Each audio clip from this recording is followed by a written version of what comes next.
The stage is set for the Ohio general election. Good evening, everyone, and thanks for joining us. I'm Amanda Barron. Let's begin on this Tuesday night with the race for governor.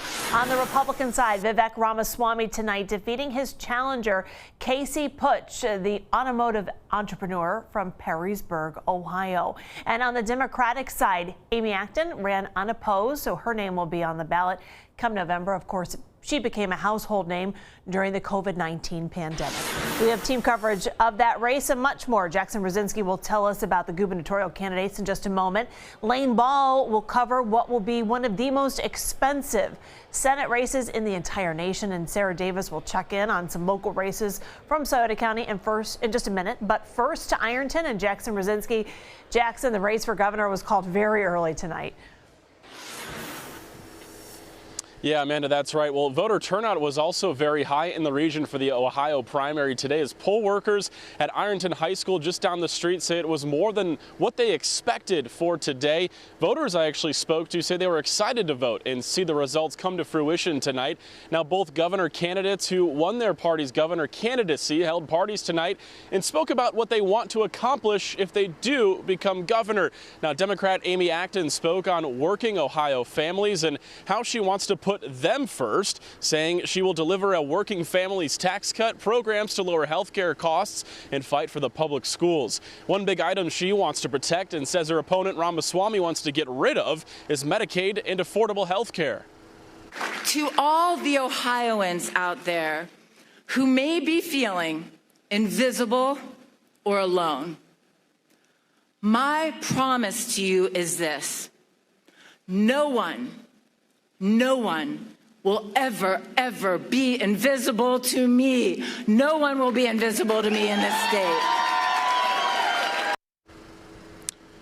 Republican WOWK Ramaswamy held a party tonight as well to celebrate his win. He told the crowd he wants to make Ohio the best state in the United States, wants to compete with Texas, Florida, and Tennessee with no income tax, uplifting education, cutting property taxes, and build more homes in the state so housing prices will go down. He told his supporters Ohio could look a lot different if his competitor, Amy Acton, wins based off her policies regarding business in the state.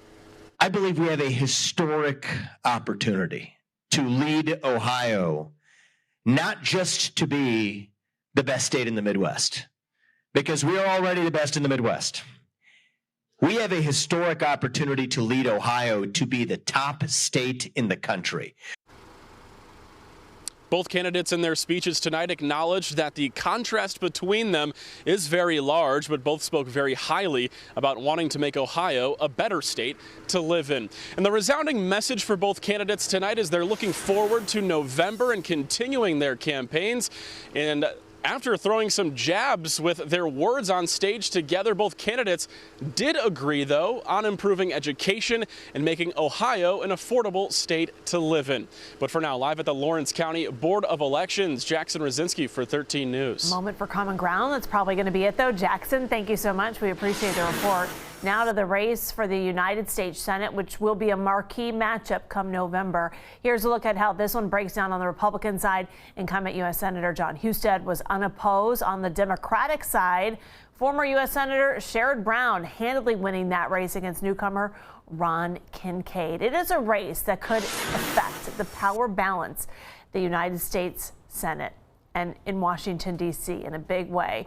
Former U.S. Senator Sherrod Brown, of course, a household name for years. 13 News reporter Lane Ball joins us tonight from Gallipolis with more. Tell us a little bit about what the former senator had to say, Lane.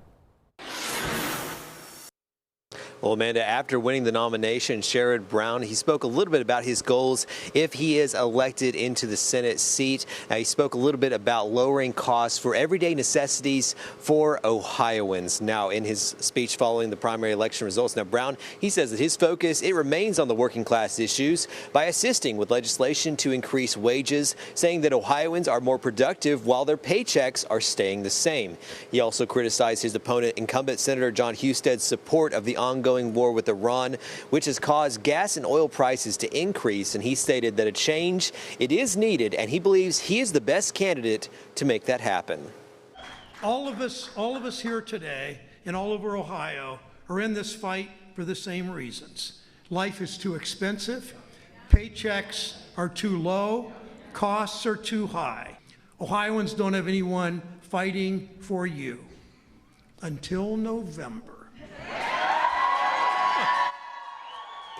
As for Republican candidate Senator John Husted, he was appointed to the seat by Governor Mike DeWine to replace now Vice President J.D. Vance, and he has spent around 25 years in the political world, and in that time, he has served as Ohio's lieutenant governor under Governor DeWine from 2019 to 2025. Now, the decision on who is best fit to fill the seat, it will be decided during the general election. That's going to be in the hands of voters come November. For now, reporting live in Gallipolis, I'm Lane Ball for 13 News. All right, Lane, thank you so much. And we want to point out to you tonight there was no media availability with John Husted. If there was, we would have brought you that sound as well.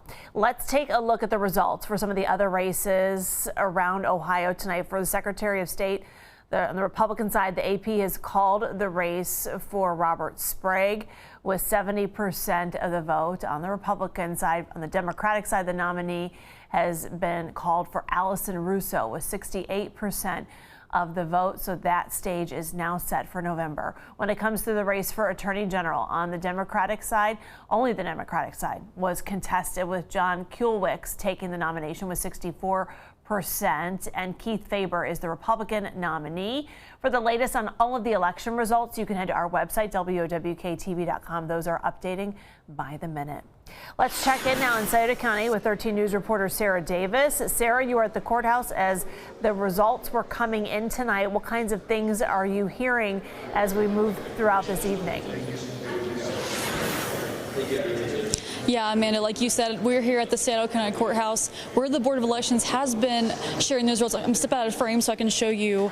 There is quite the crowd here that have been watching the results come in all night tonight. They've been scrolling through on the screen over there and also just having people come and watch for themselves to see who were the winners for the election tonight. And we spent the day at the polls here in Portsmouth and asked voters why they wanted to vote and what issues they care about.